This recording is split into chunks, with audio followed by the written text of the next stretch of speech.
ભરૂચના પાલેજ પોલીસ મથકમાં આગામી ઈદે મિલાદ તેમજ ગણેશ ઉત્સવ પર્વને અનુલક્ષી પાલેજ પોલીસ મથકના પોલીસ ઇન્સ્પેક્ટર RM વસાવાની અધ્યક્ષતામાં શાંતિ સમિતિની બેઠક યોજાઈ હતી।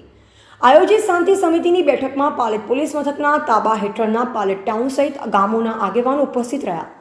પોલીસ ઇન્સ્પેક્ટર RM વસાવાએ હિન્દુ મુસ્લિમ સમુદાયના ગણેશ ઉત્સવ તેમજ ઈદે મિલાદ પર્વની કોમી એકતા સૌહાર્દભર્યા વાતાવરણમાં ઉજવણી કરવા વિશેષ અનુરોધ કર્યો।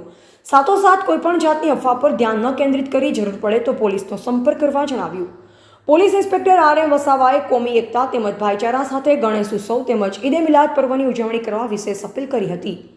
હાજર આયોજકોએ પોલીસ તંત્રને સંપૂર્ણ સહકારની ખાતરી આપી આયોજિત શાંતિ સમિતિની બેઠકમાં ઈદે મિલાદ તેમજ ગણેશ ઉત્સવ સમિતિના આયોજકો જિલ્લા પંચાયત પાલેજ બેઠકના સદસ્ય મંગલ પઠાણ, પાલેજ ગ્રામ પંચાયતના ઉપસરપંચ સબ્બીર પઠાણ, અંજુમને અનીસુલ ઇસ્લામના સેક્રેટરી મુસ્તફા લાંગિયા, કિસનાળ કહાન વરેડિયા, ગ્રામ પંચાયતના સરપંચ સહિત પાલેજ નગરના આયોજકો તેમજ નાગરિકો ઉપસ્થિત રહ્યા।